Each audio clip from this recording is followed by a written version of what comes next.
There's two Lusitania conspiracies, a big one and a little one.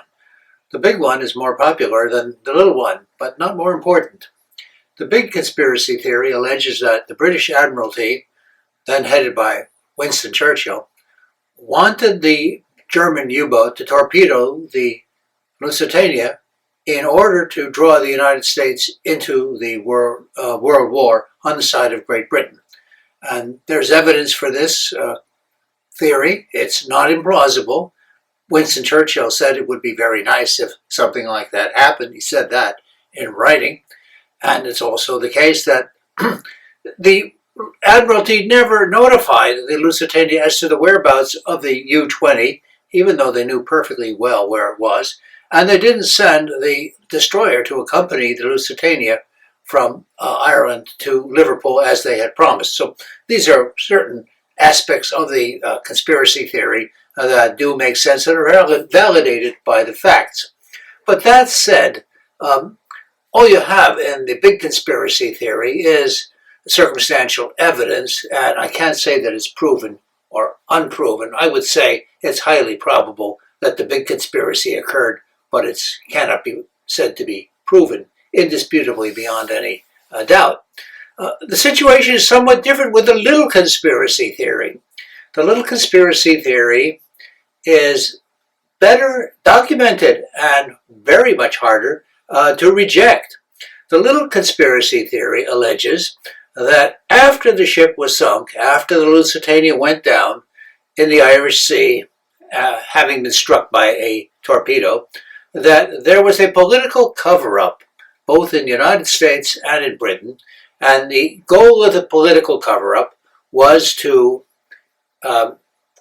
obscure the truth about what actually happened to the ship that day.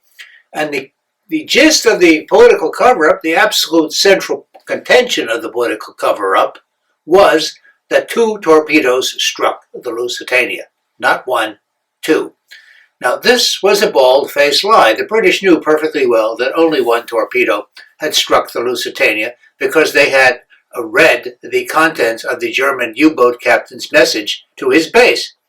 The Americans were only too happy to accept the British version, two torpedoes, rather than to have to deal with the one torpedo and two explosions problem.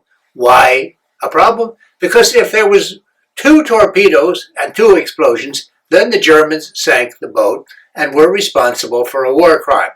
If there was one torpedo and two explosions, which now seems to be what happened, then something on board the Lusitania exploded after the ship was hit by the first torpedo.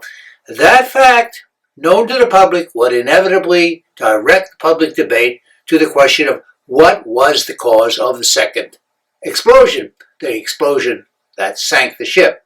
And this would have been, from the British point of view, highly undesirable, because it would have raised the possibility that the sinking of the Lusitania was a joint British-German war crime rather than strictly a German war crime.